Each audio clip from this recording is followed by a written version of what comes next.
ಈಗ ನಿಮ್ಮ cinema release ಆಗಕ್ಕೆ ಮುಂಚೆ ನಾವು ಕೆಲವೊಂದು ಹೀರೋಗಳ ಫ್ಯಾನ್ಸ್ ನಾವು ಅಂದರೆ ನಿಮ್ಮ ಸಿನಿಮಾ ಅಂತಲ್ಲ ಯಾವ ಸಿನಿಮಾ ನೋಡಲ್ಲ ಅನ್ನೋ ಥರದ್ದೆಲ್ಲ ಇತ್ತು. ಬಟ್ ಇವತ್ತು ಅದನ್ನೆಲ್ಲ ಮೀರಿ ಸಕ್ಸಸ್ ಆಗಿದೆ ಸರ್. ಈಗ ಅವರವರ ವೈಯಕ್ತಿಕ ಭಾವನೆಗಳಿಗೆ ನಾವು ಗೌರವ ಕೊಡಬೇಕಾಗತ್ತೆ ಸರ್. ಈಗ ಯಾರೋ ನೋಡಲ್ಲ ಅಂತಾರೆ, ಆಯಿತು, ನಿಮ್ಗೆ ನಾವು ಗೌರವ ಕೊಡೋಣ, ಸಂತೋಷ, ಅದು ನಿಮ್ಮ ಭಾವನೆ. ಆದರೆ ನೋಡ್ತಾ ಇರೋರು, ಹಂಗಾಗಿ ನಿಮ್ಮ ವೈಯಕ್ತಿಕ ಭಾವನೆಗಳಿಗೆ ಯಾವತ್ತಿದ್ರೂ ನಮ್ಮ ಗೌರವ ಇದೆ. ಅದನ್ನು ನಾವು ಖಂಡಿತವಾಗ್ಲೂ ಸ್ವೀಕರಿಸ್ತೀವಿ ಮತ್ತು ಅದನ್ನು ತೊಗೊಂಡು ಪಾಸಿಟಿವ್ ಆಗೇ ತೊಗೋತೀವಿ. ಸ್ಪೆಷಲಿ ನಾನಂತೂ ಎಲ್ಲವನ್ನೂ ಪಾಸಿಟಿವ್ ಆಗಿ ತೊಗೊಳ್ಳೋನು. ಹಂಗೆ ಅಷ್ಟೇ ಆನ್ಸರ್ ಅದಕ್ಕೆ. ಸರ್, ನಿಮ್ಮ ಸಲಾಗ ಕೋವಿಡ್ ಟೈಮಲ್ಲಿ ಬಂದಿತ್ತು. ಹೌದು. ಈಗ ಭೀಮಾ ಅದೇ ಸಂಕಷ್ಟ ಟೈಮಲ್ಲಿ ಬಂದು ಈ ರಿಸ್ಕ್ ಮತ್ತು ಈ ಧೈರ್ಯದ ಬಗ್ಗೆ ಸರ್, ರಿಸ್ಕು ಮತ್ತು ಧೈರ್ಯ, ನಾನು ಮಾಡೋ ಹಾರ್ಡ್ ವರ್ಕ್ ಮೇಲೆ ತುಂಬ ನಂಬಿಕೆ ಇಟ್ಕೋತೀನಿ ಸರ್. ನಾನು ಯಾವಾಗಲೂ ಹಾರ್ಡ್ ವರ್ಕ್ ಮಾಡಿ ಆಮೇಲೆ ನಮ್ಮ ಗುರುಗಳನ್ನ ಕೇಳ್ಕೊತೀನಿ. ಯಾವಾಗಲೂ ನಾನು ಮನೆ ಬಿಡ್ತಾ ನನ್ನ ಗುರುನ ಕೇಳ್ತೀನಿ, ಹಿಂಗೆ ಹೊರಟಿದ್ದೀನಿ, ನೀನು ನನಗೆ ಈ ಒಂದು ಸಕ್ಸಸ್ ಕೊಟ್ಟರೆ ನನ್ನ ಜೊತೆ ಎಷ್ಟೋ ಜನ ಕಲಾವಿದರು ಉದ್ಧಾರ ಆಗ್ತಾರೆ, ಪ್ರೊಡ್ಯೂಸರ್ಸ್ಗೆ ಒಳ್ಳೇದಾಗತ್ತೆ, ದಯವಿಟ್ಟು ಕೊಡು ಅಂತ ಕೇಳ್ಕೊಂಡು ಹೋಗ್ತೀನಿ. ನಾನು ಯಾವಾಗಲೂ ಹಾರ್ಡ್ ವರ್ಕ್ ನಂಬ್ತೀನಿ, ಅಂದರೆ ತಯಾರಿಗಳನ್ನ ತುಂಬ ನಂಬ್ತೀನಿ. ಸುಮ್ಮನೆ ಹೋಗಿ ನಾನು ರೇಸಿಗೆ ನಿಲ್ಲಲ್ಲ. ತಯಾರಿ ಇಲ್ಲ ಅಂದರೆ ನಾನು ಯಾರನ್ನೂ ಬಿಡೋದು ಇಲ್ಲ. ಅದು ನನ್ನ ಸ್ಟೈಲ್ ಯಾವಾಗಲೂ. ಸರ್, ಸಲಗ 2, ಭೀಮಾ 2, ಈಗ ನೆಕ್ಸ್ಟು ತಂಬಿದು. ಕ್ಲೈಮ್ಯಾಕ್ಸಲ್ಲಿ ಒಂದು ಸೀನ್ ಬರ್ತದೆ ಸರ್, ಅದು ನನ್ನನ್ನು ನಂಬಿ ಬಂದಂಥ ಮಕ್ಕಳು, ತಂಬಿ ಆಗ್ಬೋದು, ವೀರ ಆಗ್ಬೋದು, ಮೌರ್ಯ ಆಗ್ಬೋದು, ಮತ್ತು ನಮ್ಮ ಡೆನ್ನಿಸ್ ಆಗ್ಬೋದು, ಮತ್ತು ಇನ್ಯಾರು ನಮ್ಮ ಜೀವನ ಎಲ್ಲನೂ ನನ್ನನ್ನು ನಂಬ್ಕೊಂಡು ಬಂದವು. ಅವು ಒಂದು ಅಣ್ಣನ ಸ್ಥಾನ ಕೊಟ್ಟು ನನ್ನ ಉಳಿಸ್ಕೊಂಡಿದ್ದಾರೆ. ಅದನ್ನು ನಾನು ಯಾವತ್ತು ಬೇಕಾದರೂ ಬರೆಯೋಕ್ಕೆ ರೆಡಿ ಇದ್ದೀನಿ. ಬಿಕಾಸ್ ಅದು ನನ್ನ ಕೈಯಲ್ಲಿರೋವಂಥ ಒಂದು ಗ್ರಿಪ್ ಅದು. ಆದರೆ ನನ್ನ ನಂಬಿ ಬಂದಂಥ ಮಕ್ಕಳು 2-3 ವರ್ಷದಿಂದ ಕಾಯ್ತಾ ಇದ್ದಾರೆ. ಅವ್ರಿಗೆಲ್ಲ ಒಳ್ಳೇದಾಗಬೇಕು. ಸೊ ಹಂಗಾಗಿ ಅವ್ರಿಗೆ ಫಸ್ಟಿಗೆ ಸಿನಿಮಾ ಮಾಡ್ತೀನಿ, ತಂಬಿಗೆ ಮಾಡ್ತೀನಿ, ಅದಾದಮೇಲೆ ವೀರನಿಗೆ ಮಾಡ್ತೀನಿ, ಅದಾದಮೇಲೆ ಮೌರ್ಯನಿಗೆ ಹೇಳಿದ್ದೀನಿ ಬರೆಯೋದಕ್ಕೆ. ಪ್ರೊಡ್ಯೂಸರ್ಸ್ ಇಲ್ಲ ಪಾಪ, ಬೇರೆ ಅವ್ರು ಕೊಡಲ್ವಾ ಕಾಲ್ ಶೀಟ್? ಹಂಗಲ್ಲ, ಅವ್ರ ಕಾಲೇ ಕೊಟ್ಬಿಟ್ಟಿದ್ದೀನಿ ಇನ್ನೇನು ಸರ್ ಅವ್ರಿಗೆ. ಅವ್ರಿಗೆ ಹಂಗಾಗಿ ನನಗೆ ಅಂದರೆ ರಿಪೀಟ್ ಮಾಡೋದಕ್ಕಿಂತ ಇದಾದಮೇಲೆ ಒಂದು ಮಾಡೋಣ ಅನ್ನೋ ಆಸೆ. ಅವರು ಒಂದು ಗ್ಯಾಪ್ ತೊಗೊಳ್ಳಿ, ನಾನು ಒಂದು ಗ್ಯಾಪ್ ತೊಗೋತೀನಿ. ತುಂಬ ಹೊತ್ತಿಂದ ಜಗಳಗಳಾಡ್ಕೊಂಡ್ಬಿಡ್ತೀವಿ, ನೋಡಿದ್ದೀರಲ್ಲ ನೀವು.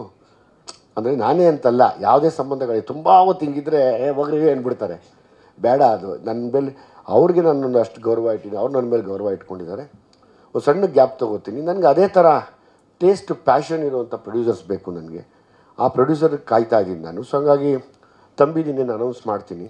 ಅನೌನ್ಸ್ ಮಾಡಿ ತುಂಬ ಯಾರು ಸರ್ ನಾವಿದ್ದೀವಿ, ನಾವು ಮಾಡಿಕೊಡ್ತೀವಿ ಅಂತ ಯಾರು ಬರ್ತಾರೋ, ಬಿಕಾಸ್ ನಮ್ಮ ಸ್ಟೈಲ್ ನಿಮಗೆ ಗೊತ್ತಲ್ಲ.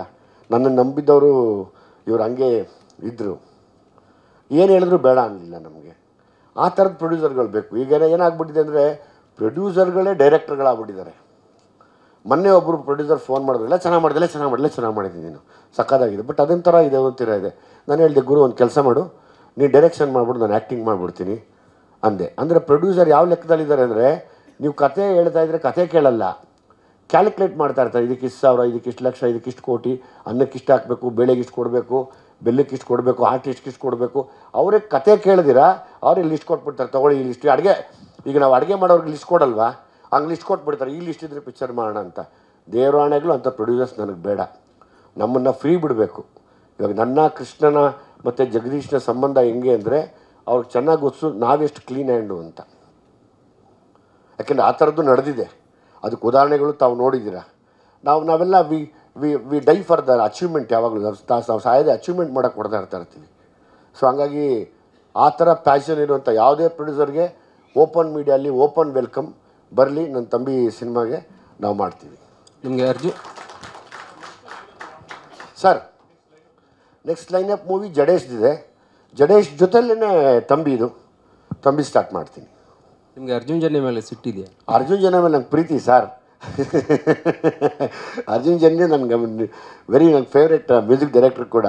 ನಾನು ಯಾಕೆಂದರೆ ಈಗ ಏನಾಗುತ್ತೆ ಸರ್, ಈಗ ಈ ಮಾತಾಡ್ತಾ ಒಂದು ಜೋಕ್ ಕಟ್ ಮಾಡ್ತೀವಲ್ಲ, ಆತ ಸೀನ್ ತೆಗಿತಾ ಅದು ಡೈಲಾಗ್ ಇರಲಿಲ್ಲ, ಸುಮ್ಮನೆ ನೋಡ್ತಾ ನಿಂತ್ಕೊಂಡಿದ್ದೆ ಹಿಂಗೆ. ಜಾಕ್ ಬಂದಾಗ ಹಂಗೆ ಅನ್ನಿಸ್ತು ನನಗೆ. ನೀಟಾಗಿ ಹಂಗೆ ಮುದ್ದಾಗಿ ಅರ್ಜುನ್ ಜನ್ಯ ಬಿಗಿನಿಂಗಲ್ಲಿ ಈ ಥರ ಹೇರ್ ಗೀರೆಲ್ಲ ಬಿಟ್ಕೊಂಡು ಪ್ರೋಗ್ರಾಮ್ ಮಾಡಿದ್ದು. ಯಾರನ್ನೂ ಅರ್ಜುನ್ ಜನ್ಯನ್ ಥರ ಅವ್ನು ಸರಿ ಡೈಲಾಗ್ ಹೇಳ್ಬಿಡಪ್ಪ ಅಂದೆ. ಸೊ ಹಾಗಾಗಿ ಅರ್ಜುನ್ ಜನ್ಯ ನಾನು ಪ್ರೀತಿಯಿಂದ ಹೇಳಿರೋದು, ಇಡೀ ಥಿಯೇಟ್ರ್ ನಗುತ್ತೆ. ಸೊ ನನಗೆ ಸಿಟ್ಟಿಲ್ಲ, ಲವ್ ಇದೆ. ಲವ್ ಇರೋದಕ್ಕೆ ಆ ವರ್ಡ್ ಹೇಳ್ಸಿದ್ದೀನಿ. ದುಶ್ಮನ್ಗಳ ಹೆಸರೇ ಹೇಳ್ಸಲ್ಲ, ಹೊಡಿತಾ ಇರ್ತೀವಿ.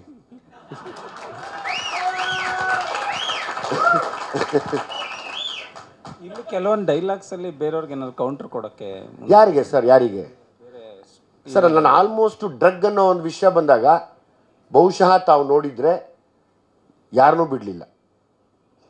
ನಿಮ್ಗೆ ಗೊತ್ತಾಗಿರ್ಬೋದು ಏನು ಹೇಳ್ತಾ ಇದ್ದೀನಿ ಅಂತ. ತಾವೇನು ಕೇಳಿದ್ರಿ ಅಂತ ನನಗೆ ಗೊತ್ತು. ಯಾಕೆಂದರೆ ಅದು ಕೂಡ ಒಂದು ಕಪ್ಪು ಚುಕ್ಕೆನೆ. ಡ್ರಗ್ ಅನ್ನೋ ವಿಷಯ ಏನು ನಮ್ಮ ಸ್ಯಾಂಡ್ಲ್ವುಡ್ಡಲ್ಲಿ ಓಡಾಡಿತ್ತು, ಅದೊಂದು ಕಪ್ಪು ಚುಕ್ಕೆನೆ. ಅದನ್ನು ಒಂದೇ ಪಾಯಿಂಟಲ್ಲಿ ಮುಗಿಸಿದ್ದೀನಿ. ಯಾವುದಪ್ಪ?